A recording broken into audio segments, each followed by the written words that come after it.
الحمد للہ رب العالمین، الصلاۃ والسلام علی رسول النبی الکریم وعلی آلہ واصحابہ اجمعین۔ الحمد للہ الذی ہدانا لہذا وما كنا لنہتدی لولا ان ہدانا اللہ۔ رب اشرح لی صدری ویسر لی امری واحلل عقدۃ من لسانی یفقہوا قولی، آمین یا رب العالمین۔ ہم نے ابھی مطالعہ ختم کیا ہے سورہ صف کا، اور آپ نے دیکھا کہ جب ہم غور سے مطالعہ کرتے ہیں، چیزوں کو سمجھتے ہیں، تو وہاں کس قدر ہمارے لیے ہدایت کی اتنے بڑے بڑے معاملات ہیں جس سے ہم سمجھ کر اپنی زندگی کو بہتر بنا سکتے ہیں، اللہ تعالیٰ کا قرب حاصل کر سکتے ہیں، اور جن چیزوں سے اللہ تعالیٰ نے منع فرمایا ہے ان سے رک کر اللہ تعالیٰ کی رضا اور اس کے فرمانبردار بندے بن سکتے ہیں۔ آپ نے نوٹ کیا ہے کبھی کہ کل جب ہم نے اس کو ختم کیا ہے تو میں نے آپ کے سامنے خلاصہ بھی بیان کیا کہ کتنی عظیم صورت ہے، ساری صورتیں عظیم ہیں، لیکن ہدایت کے نکات جہاں بڑے لاجواب ہیں۔ ذرا مہربانی کر کے اسی طرح اس کو پڑھا کریں، اس کو سمجھا کریں۔ اور آج ہم شروع کر رہے ہیں سورہ جمعہ۔ اچھا، آپ ایک بات بتائیں، یہ سوال و جواب کا جو سلسلہ ہے اس میں کچھ چیزیں آپ کس اور زیادہ واضح نہیں ہو جاتی؟ جلدی بتائیں۔ جی بالکل ایسا ہی ہے۔ اور یہ پڑھنے پڑھانے اور سمجھنے سمجھانے کا بہترین طریقہ ہے۔ یہ جو ون وے ٹریفک ہوتی ہے نا، کہ طالب علموں کی مشکلات، جو ان کے سوالات ہوتے ہیں، ان کو جب آدمی نہیں سمجھتا اور نہ سمجھاتا ہے تو پھر وہ حق ادا نہیں کر رہا ہوتا قرآن کا۔ قرآن اللہ تعالیٰ کی کتاب ہے، اس کے بڑے پہلو ہیں، بڑے پہلو ہیں۔ آج ہم تھوڑا سا اسی کے پر سوالوں سے کنسنٹریٹ کریں گے۔ میں آپ کے سامنے پہلی آیت پڑھ رہا ہوں، پہلی آیت کا بھی ایک حصہ پڑھ رہا ہوں۔ یسبح للہ ما فی السماوات و ما فی الارض۔ یسبح سے پہلے 3 آیتیں میں لکھوا چکا ہوں آپ کو، وہ سبح سے شروع ہوتی ہیں، وہ ماضی ہے۔ یسبح، وہ تسبیح بیان کرتا ہے، وہ تسبیح بیان کرے گا، وہ تسبیح بیان کرتی ہے، وہ تسبیح بیان کرے گی۔ ماضی حال اور مستقبل دونوں معنی۔ تو یہ جو یسبح للہ ما فی السماوات و ما فی الارض، اللہ تعالیٰ ہم سے فرما رہے ہیں کہ زمین و آسمان کی ہر چیز اللہ تعالیٰ کی تسبیح بیان کر رہی ہے۔ تو اس کا یہ ہم کیوں پڑھ رہے ہیں، اور اس میں کیا ہمارے لیے کیا حکم ہے، کیا پہلو ہے، جلدی بتائیں۔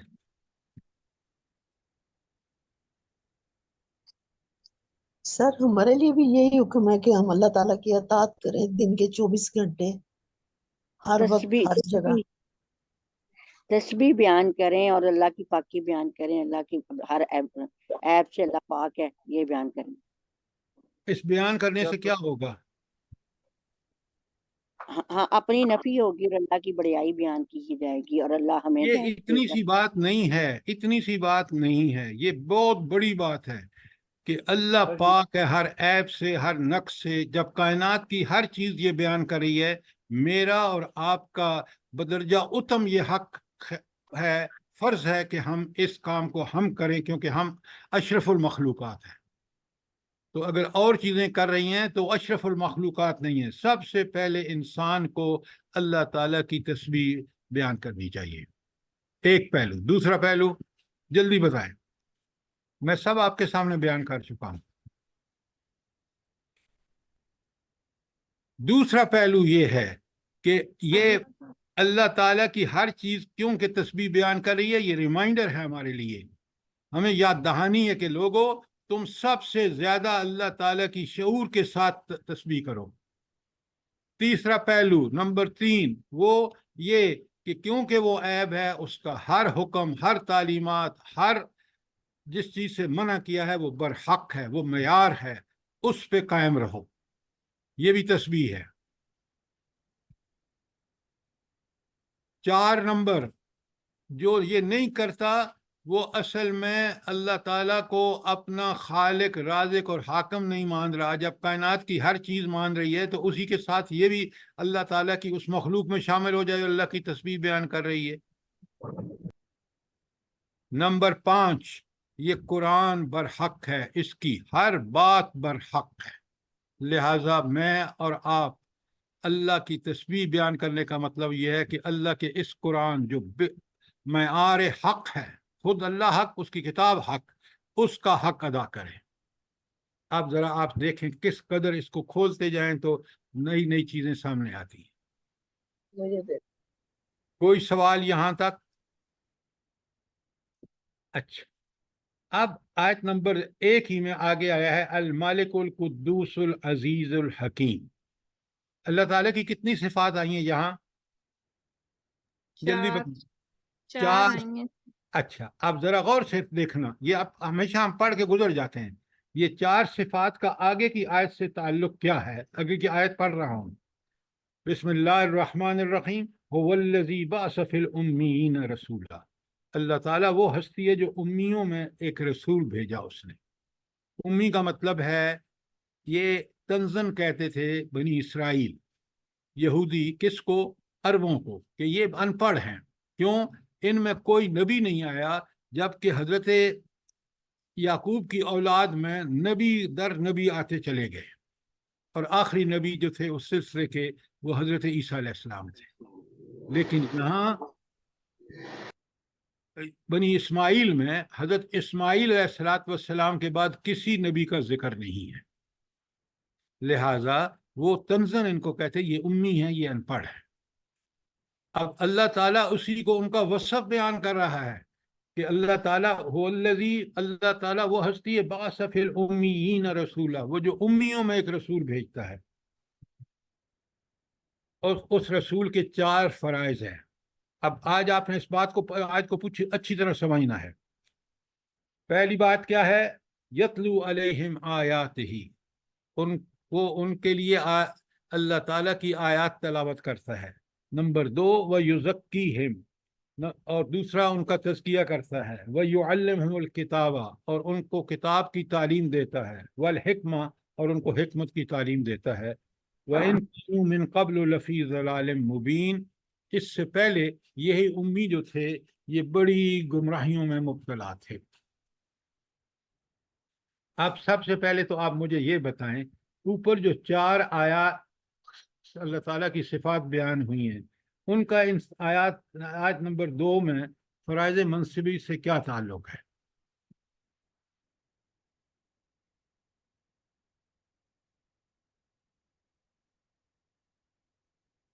اب بڑے غور سے سنیے، دیکھیں نا، آپ نے کتنی دفعہ یہ آیت پڑھی ہوگی، کتنی دفعہ یہ سورت پڑھی ہوگی، لیکن آپ نے اس طرح اس پر غور نہیں کیا۔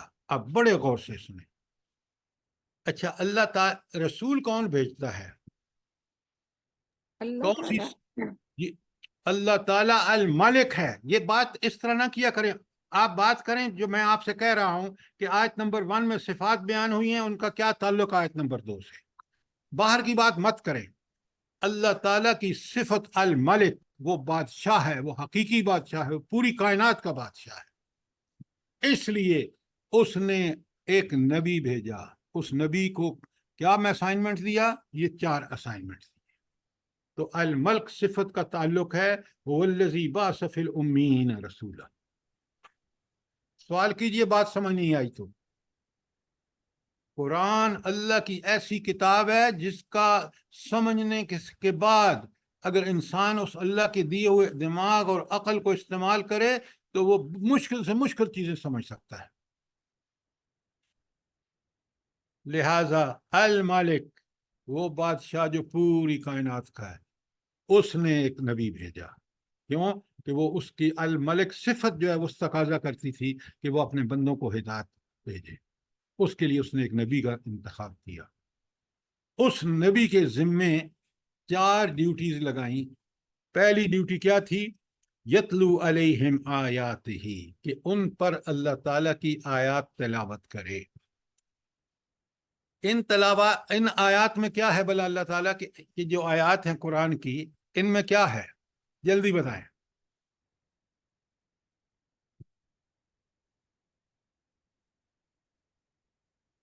بتائیں نا۔ سر اللہ تعالیٰ کے احکامات۔ اب بڑے غور سے سنیے۔ اللہ کی صفات، صرف صفات اور صرف احکام نہیں ہیں، تعلیمات ہیں، ہدایات ہیں، واقعات ہیں، اور پتہ نہیں کیا کیا اس قرآن کے اندر ہے، پیشین گوئیاں ہیں یا نہیں ہیں؟ جلدی بتائیں۔ جی جی سر، بے شک سر۔ تو آپ ذرا اپنی نظر وسعت کریے نا، اس قرآن کو پڑھتے وقت سمجھیے کہ قرآن کہاں سے شروع ہوتا ہے، کون کون سی چیزوں کا وہاں ذکر ہے، اور اللہ تعالیٰ یتلو علیہم آیات ہی، ان پر ان کی وہ آیات پڑھتا ہے جس کے اندر احکامات ہیں، ہدایات ہیں، واقعات ہیں، پیشین گوئیاں ہیں، پتہ نہیں کیا کیا ہے، اور ہر چیز انسانی ہدایت سے متعلق ہے۔ اچھا، تو پہلا کام یہ ہو گیا۔ اس کے بعد اللہ تعالیٰ فرماتے ہیں کہ اگلی بات کیا ہے، یتلو علیہم آیاتی کے بعد یزکیہم، ان کا تزکیہ کرتا ہے، اور تیسری بات وَيُعَلِّمُهُ الْكِتَابَ وَالْحِکْمَةَ، یعلمہ الکتابہ، ان کو کتاب کی تعلیم دیتا ہے، نمبر 4، اور حکمت کی تعلیم دیتا ہے۔ اب سب سے پہلے یہ آیت قرآن میں 4 دفعہ آئی ہے، اور اب بڑے غور سے سنیے۔ پہلے آپ بے شک نکال لیں سورہ بقرہ کی آیت 129، سورہ بقرہ کی آیت 129 نکال لی آپ نے؟ بہت اچھی طرح سمجھنا آپ نے۔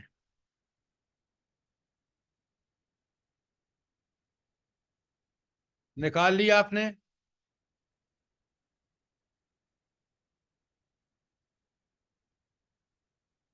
جی سر، جی نکال لی، جی سر نکال لی۔ اتنی دیر آپ کو لگتی ہے؟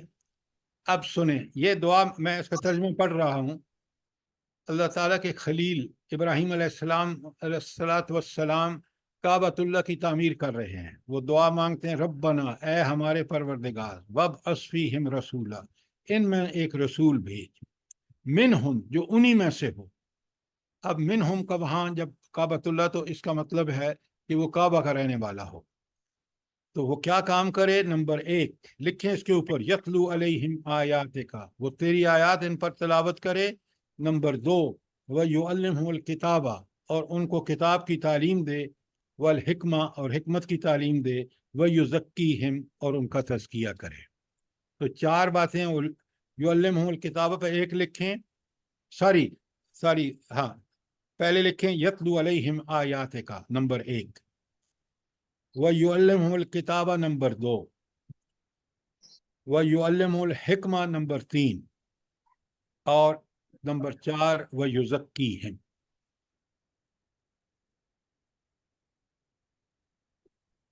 اس کے بعد آخر میں آیت کا ٹکڑا، اِنَّكَ أَنْتَ الْعَزِيزُ الْحَكِيمُ، بے شک آپ ہی العزیز بھی ہیں اور حکیم بھی ہیں۔ یہ صفت کیوں آئی ہے؟ اس کا آیت سے کیا تعلق ہے؟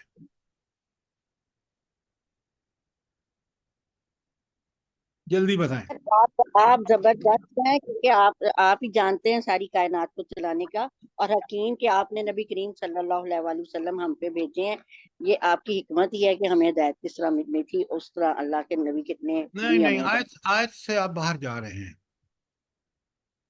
سر جی یہ ساری صفات بھیجنا جس نبی میں ہے ان کو بھیجنا اللہ تعالیٰ کی قدرت میں ہی ہے، اللہ تعالیٰ کے اختیار میں ہی ہے، اور یہ اللہ کی حکمت ہے، اللہ کا بھیج رہا ہے۔ حضرت ابراہیم علیہ السلام نے جب دعا کی اور اس کے کتنے عرصے بعد اللہ تعالیٰ نے اپنی حکمت کے آپ تحت، لمبی بات کر رہے ہیں، بات آیت کے اندر رہ کر میں آپ کو بتاتا ہوں، سنیں بڑے غور سے۔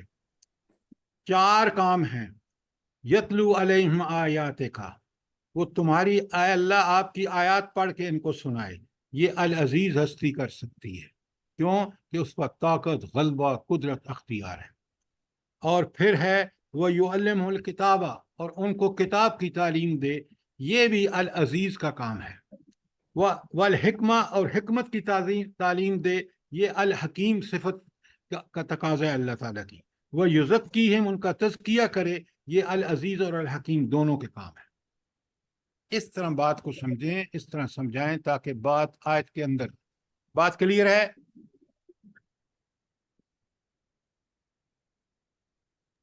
جی آپ سر۔ بولا کہ سوال ہے تو بتائیں۔ تو یہ ہے صفات کا آخر میں تعلق آیت کے مضمون سے۔ اب جب اللہ یہ دعا کون مانگ رہا ہے؟ حضرت ابراہیم خلیل اللہ.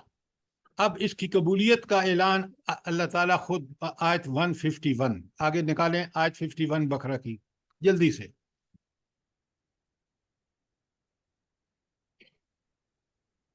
نکال لیا آپ نے؟ جی سر.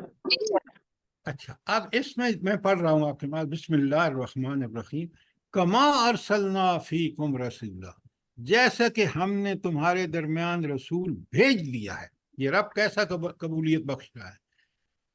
منکم، جو خود تمہیں میں سے ہیں، محمد رسول اللہ صلی اللہ علیہ وسلم، مکے کے رہنے والے قریش کے خاندان سے. اچھا، اب بڑے غور سے سنیے.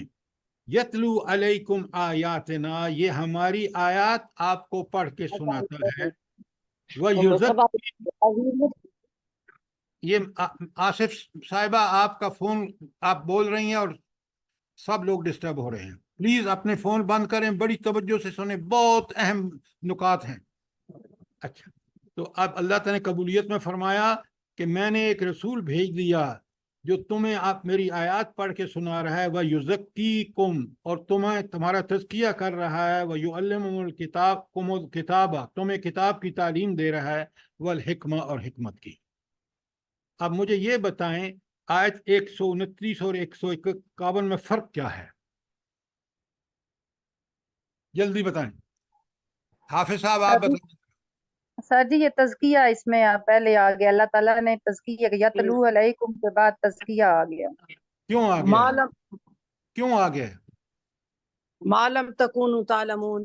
بھائی آپ اس کو چھوڑیں، میں نے 4 پہلے بتایا، 4 اس نے جواب ٹھیک دیا خاتون نے، کہ یہاں اوپر آیا ہے یزکیہم، آخر میں آیا ہے 4تھے نمبر پر.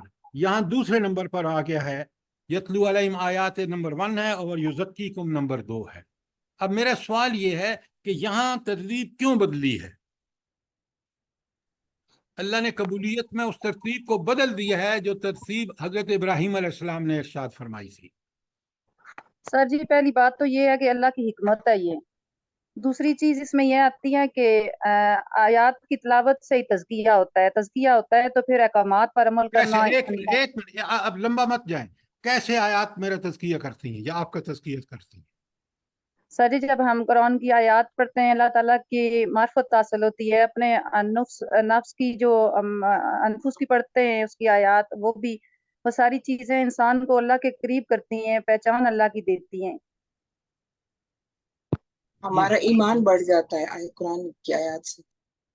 نہیں. اب آپ نقطے کو پوری طرح سمجھیں. آپ آدھی بات ٹھیک کہہ رہے ہیں. سنیں، جب آپ قرآن پڑھتے ہیں نا تو آپ قرآن، آپ کی آیات کو سمجھتے ہیں تو آپ کی فکر ٹھیک ہوتی ہے، آپ کا نقطہ نظر ٹھیک ہوتا ہے، آپ کی آئیڈیالوجی ٹھیک ہوتی ہے، آپ کی آئیڈیالوجی پاکیزہ ہوتی ہے.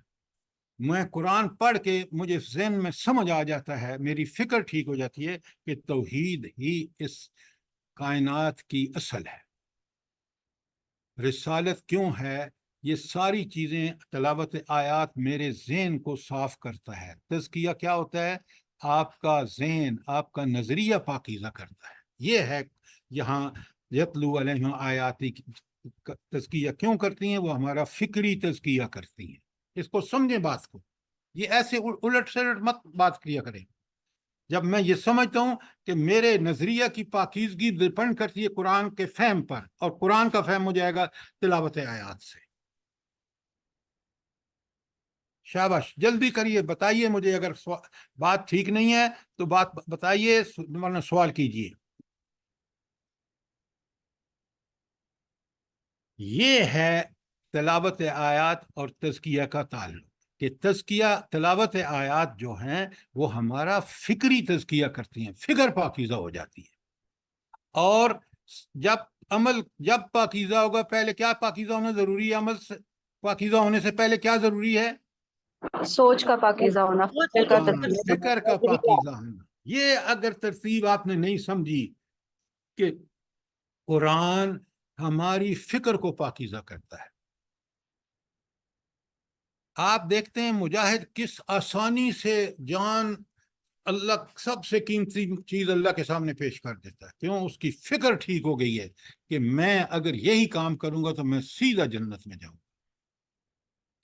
تو فکر انسان کی پاکیزہ اور پکی اور سچی اس وقت ہوتی ہے جب وہ تلاوت آیات کرتا ہے.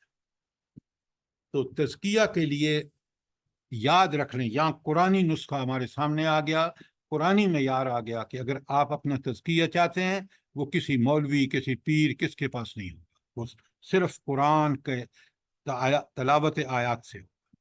اور اگر پیر اور ولی یہ کام کر رہا ہے تو ٹھیک ہے تلاوت آیات سے، ورنہ اگر کوئی اور طریقہ ہے وہ غیر شرعی ہے. بات کو سمجھیے، بہت اہم آیات ہیں، بہت اہم. بات کلیئر ہو گئی؟ یتلو علیہم آیات ہی اور یزکیہم دونوں اور آپس میں کیا تعلق ہے، بات سمجھ آ گئی؟ جی سر الحمدللہ. کوئی سوال؟ چلیں اب آگے چلتے ہیں. وَيُعَلِّمُهُمُ الْكِتَابَ. اب آخری تیسری بات یہ ہے کہ وہ ان کو کتاب کا علم دیتا ہے. یہ کتاب سے مراد کیا ہے؟ قرآن اب مجید. احکامات قرآن پاک میں جو آتے ہیں، اب کتب بڑے علیکم. ڈاکٹر صاحب آپ ٹھیک کہہ رہی ہیں، لیکن میں آپ کو قرآن سے دلیل دیتا ہوں یہاں، اور اس کے یزکیہم سے تعلق کیا ہے اس کا بھی بتاؤں گا. کہ کتاب کہتے ہیں کتب علیکم الصیام، تم پر روزہ فرض کر دیا گیا، گویا روزے کا حکم انسان پر فرض کر دیا گیا. پھر قرآن مجید میں کہتا ہے کتب علیکم القتال، تم پر قتال، قتال فی سبیل اللہ فرض کر دیا گیا. تو یہاں یعلم الکتابہ کا مطلب ہے ان کو کتاب احکامات کی تعلیم دیتا ہے. یہ نبی کا تیسرا فرض ہے. اچھا، اس پہ کوئی سوال؟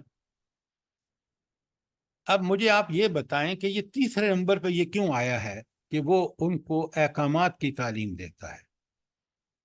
پہلے دو سے کیا تعلق ہے اس کا؟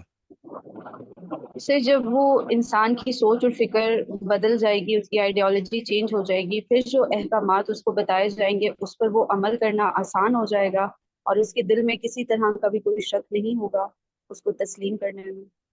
جزاک اللہ، جزاک اللہ، آپ نے بالکل ٹھیک کہا، لیکن تھوڑی سی تبدیلی کر لیں. جب اس کی تلاوت آیات سے فکر درست ہو گئی ہے تو اب اس کے ذہن میں ایک بات آتی ہے، وہ یہ کہ میں کون سے کام کروں تاکہ میرا رب راضی ہو. تزکیے اور تلاوت آیات کا تقاضا کیا ہے کہ میں اللہ کے حکم بجا لاؤں اور جس سے منع کیا ہے رک جاؤں. یہی احکام ہیں، اور یہ تیسرے نمبر پر اس لیے آئے ہیں کہ اب تلاوت آیات اور تزکیے کے فکری تزکیے کے بعد اب اس کو عمل کرنا ہے تاکہ اس کا عملی تزکیہ ہو سکے. یہ ہے اس کی حقیقت اور بالکل لاجیکل تعلق ہے. بات کلیئر ہے؟ جی سر. ڈاکٹر صاحبہ بات کلیئر ہے ورنہ میں سوال کر رہا ہوں؟ جی سر بالکل کلیئر ہے، ٹھیک ہے. اچھا اچھا. اس کے بعد چوتھے نمبر پر اللہ تعالیٰ کہتے ہیں وَيُعَلِّمُهُمُ الْحِكْمَةَ، اور ان کو حکمت کی، یہ نبی کریم صلی اللہ علیہ وسلم ان کو حکمت کی تعلیم دیتے ہیں. اب یہ حکمت کیا ہے جلدی بتائیں، اور اس کو آپ نے سمجھنا ہے. میں بڑے سمپل طریقے سے سمجھاؤں گا، بڑا وسیع مضمون ہے یہ، اس وسعتوں میں نہیں جائیں گے، لیکن میں ان آیات سے کیا مطلب ہے یعلم الحکمہ وہ آپ کو میں کوشش کروں گا کہ آپ کو سمجھا دوں. سر حکمت باطنی بصیرت کو کہتے ہیں، صحیح وقت پہ صحیح فیصلہ کرنا. یہ تو بالکل آپ نے ٹھیک کہا کہ صحیح فیصلہ صحیح وقت پہ کرنا.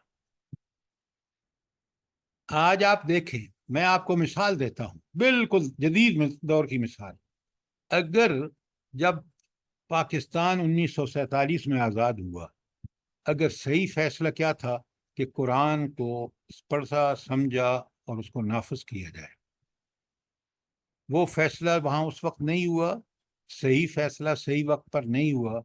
آج کتنا عرصہ گزر گیا ہے اور جہاں ہم کھڑے ہیں جہالت اور پستی ہمارا مقدر ہے. کیوں؟ ہم نے رائٹ ٹائم پہ رائٹ فیصلہ نہیں کیا. اللہ سے تعالیٰ سے کہا کہ ہمیں ملک دے دے، اللہ نے ملک دے دیا. اور ہم نے کہا کہ ہم اللہ کا قانون نافذ کریں گے، وہ ہم نے نہیں کیا. وہ فیصلہ ٹھیک ہم نے نہیں امپلیمنٹ کیا. آج آپ دیکھ لیں تو جو حکمت ہے وہ یہی ہے کہ ٹھیک وقت پر ٹھیک فیصلہ کیا جائے. آپ اگر غور فرمائیں، ذرا چیزوں کو سمجھیں. میں آپ کو مثالوں سے سمجھا رہا ہوں کہ حضور نبی کریم صلی اللہ علیہ وآلہ وسلم نے مکی کی زندگی ہو، مدنی زندگی ہو، کوئی دور ہو، ٹھیک وقت پر ٹھیک فیصلہ کر کے، اور آپ دیکھ لیں اسلامی حکومت جب مدینے آپ نے ہجرت کی ہے تو قائم ہو چکی تھی. وہ دن بدن اپنی طاقت قوت کے اعتبار سے دنیا کی بہترین طاقت بنتی چلی گئی. کیوں؟ وہ رئیس صحیح وقت پر نبی کریم صلی اللہ علیہ وآلہ وسلم صحیح فیصلے کرتے تھے. بات کلیئر ہے یہ؟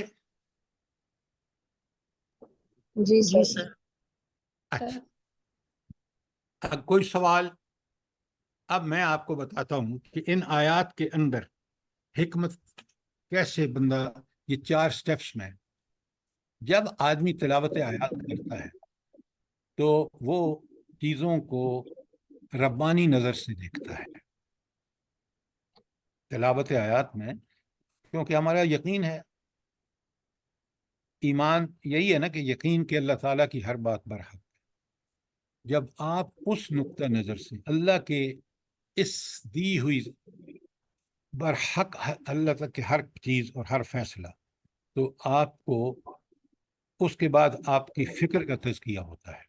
تو اس کے ساتھ ہے نا یزکیہم، تو یہ چیز آپ کو فکری حکمت دے دیتی ہے کہ آپ سوچ میں جو وہ چیز سوچتے ہیں جو عین حق ہوتی ہے، حکمت پر مبنی ہوتی ہے. یہ آپ میں کون سی چیزیں پیدا کرتی ہیں؟ یتلو علیہم آیاتہ ویزکیہم. اور جب آپ یعلمہم الکتاب پر عمل کرتے ہیں تو آپ کے اندر کون سی چیز آ جاتی ہے؟ جلدی بتائیں. حکمت اور دانائی. عملی حکمت. عملی حکمت، عمل میں اب حکمت آپ نے سیکھ لی. کیوں؟ آپ اللہ کے حکم کے مطابق جو ہے اس کے عمل کر رہے ہیں، تو عمل میں بھی آپ کے حکمت آ جاتی ہے. فکر میں آئی ہے 2 چیزوں سے، پہلی 2 چیزوں سے، یتلو علیہم آیاتی ویزکیہم، اور عملی حکمت آئی ہے وہ یعلمہم الکتاب. جب کتاب اعمال آپ نے اس کے مطابق کر لیے تو اب عملی حکمت آ گئی. تو گویا یہ کتاب و حکمت جو ہے، سوری، یہ جو حکمت ہے، یہ آپ کو اللہ تعالیٰ کے نبی، اس کی احادیث مبارکہ اور اس کے سارے جو بتائے ہوئے احکامات پر عمل کی. تو نہ انبیاء سب سے زیادہ حکیم ہوتے ہیں انسانوں میں. اگر یہ 4 چیزیں سمجھ آ گئی ہیں تو یہ آیت، چاروں آیتیں آپ کو سمجھ آئیں گی. ورنہ اگر اس میں کوئی جھول رہ گئی تو یہ بہت اہم آیات ہیں جو مجھے خود اپنے ذات کے لیے بھی سمجھنی ہے. جب میں دعوت دے رہا ہوں تو مجھے انہی 4 چیزوں کو لے کے چلنا ہے. کوئی سوال ہو تو کیجیے.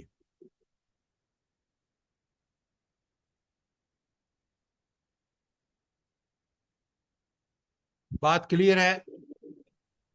سر حکمت کو ہم ایگزیکیوشن پروسیس بھی کہہ سکتے ہیں کہ جب ہماری آئیڈیالوجی چینج ہوئی، ہر عمل کو ہم نے قبول کیا، اور پھر حکمت کو ہم یہ کہہ سکتے ہیں کہ ہم اس کو اپلائی کس طرح کریں گے رائٹ ٹائم پر، آن دی رائٹ وے. نہیں، حکمت آپ فیصلے کریں گے.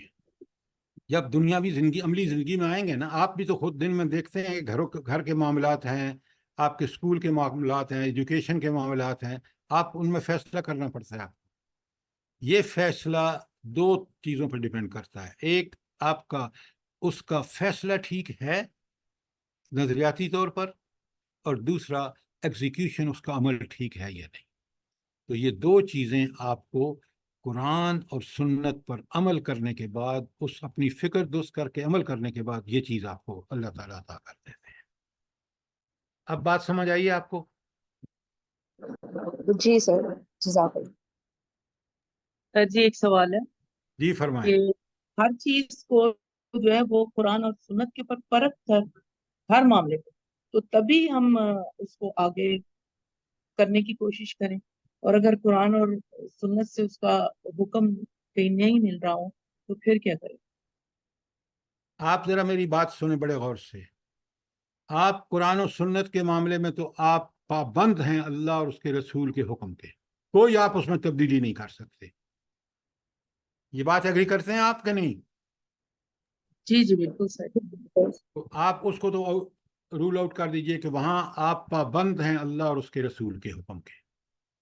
اب آئیے جو دیگر معاملات ہیں، دنیاوی معاملات ہیں، یا ہمیں کوئی چیزیں فیصلہ کرنی ہوتی ہیں، وہاں وہ حکمت اللہ تعالیٰ ہمیں تلاوت آیات اور تزکیے سے فکری حکمت ہمیں مل جاتی ہے، اور عمل کرنے سے ہمیں عملی حکمت مل جاتی ہے۔ پھر ہم ان دنیاوی معاملات میں جو فیصلے کرتے ہیں وہ عین حکمت کے، عقل کے، دور اندیشی کے مطابق ہوتے ہیں۔ آپ نے کاروبار میں حلال کمانا ہے، یہ آپ کا فیصلہ ہوگا دنیاوی معاملات میں، تو آپ قرآن و سنت کے مطابق معاملات کریں گے۔ لیکن آپ نے اپنے بچوں کے بارے میں فیصلہ کرنا ہے، ان کا تربیت کرنی ہے، تو پھر آپ اپنے عقل کو قرآن و سنت کے تابع کر کے فیصلے کریں گے۔ بات سمجھ آئیے کہ نہیں آئی؟ جی جی سر۔ اچھا، اب یہ 4 جگہ آیت آئی ہے، آپ مجھے یہ بتائیں کہ اس کی اہمیت تو واضح ہو گئی کہ یہ قرآن بار بار اس چیز کو ہمارے سامنے لا رہا ہے، لیکن اس میں آپ کا اور میرا کیا عمل دخل ہے کہ یہ 4 دفعہ قرآن میں جو آیت آئی ہے اور یہ احکامات 4 احکامات آئے ہیں، اس کا آپ کا اور میری ذات سے کیا تعلق ہے؟ سر یہی ہے کہ قرآن پاک کا فہم حاصل کریں، اس کے مطابق اپنی زندگی بسر کریں۔ اچھا، اب نبی کریم صلی اللہ علیہ وآلہ وسلم دنیا سے ڈاکٹر صاحبہ تشریف لے جا چکے ہیں، اب ہمارا فرض کیا ہے؟ سر قرآن حدیث کو پڑھیں اور اس کو سمجھیں، اس پر عمل کریں۔ قرآن و سنت کے مطابق چلیں۔ بھئی یہ تو اس وقت بھی تھا جب آپ حضور نبی کریم صلی اللہ علیہ وسلم تھے۔ میرا سوال ہے کہ اب جب وہ جا چکے ہیں تو میرا اور آپ کا کیا فرض ہے؟ قرآن پاک کو اچھے طریقے سے پڑھیں، سمجھیں، بھی عمل کریں، دوسرے بتائیں۔ سر اس ذمہ داری کو سنیں میری بات غور سے، قرآن کو سمجھ کے پڑھیں۔ اب جب نبی کریم صلی اللہ علیہ وآلہ وسلم نہیں ہے ہمارے درمیان، تو یہ 4 کام امت کی ذمہ داری ہے، اپنے لیے بھی اور دعوت کے لیے بھی۔ جو کام نبی کریم صلی اللہ علیہ وسلم کے ذمہ تھا اب وہ امت کے ذمہ ہے، کیونکہ اور کوئی نبی نہیں آنا، اس کا آپ ذکر ہی نہیں کرتے۔ بات سمجھ آئیے نہیں آئی؟ جی سر۔ جی سر بالکل ایسا ہی ہے۔ تو ایسا ہی ہے تو پھر آپ کیوں نہیں جواب دیتے کہ بھائی اب یہ وہ فریضہ جو نبی کریم صلی اللہ علیہ وآلہ وسلم کے ذمہ تھا، جب وہ نہیں ہے تو اب امت کے ذمہ ہے۔ اب اگر میں نے اور آپ نے ان 4 چیزوں پر اپنی ذات پر بھی نافذ نہیں کیا، اسی کی دعوت نہیں دی، تو ہم وہ حق ادا نہیں کر رہے جو نبی کریم صلی اللہ علیہ وسلم نے حق ادا کیا۔ یہ بڑی اہم بات ہے، بہت اہم بات ہے۔ ہم تو اپنے اوپر بھی ان 4 چیزوں کو لاگو نہیں کر رہے، جس کا نتیجہ آپ کے سامنے ہے۔ پاکستان کن ذلتوں اور پستیوں کے گڑھوں میں ڈوبا ہوا ہے۔ آج وہ کچھ ہو رہا ہے جو آپ تصور بھی نہیں کر سکتے کہ اللہ کے احکامات کے خلاف انسان یہاں تک جا سکتا ہے، اتنا گر سکتا ہے۔ شیطان بھی وہ ہنستا ہوگا کہ میں نے کیا نافرمانیاں کی ہیں، یہ تو اس سے آگے بڑھ گئے ہیں۔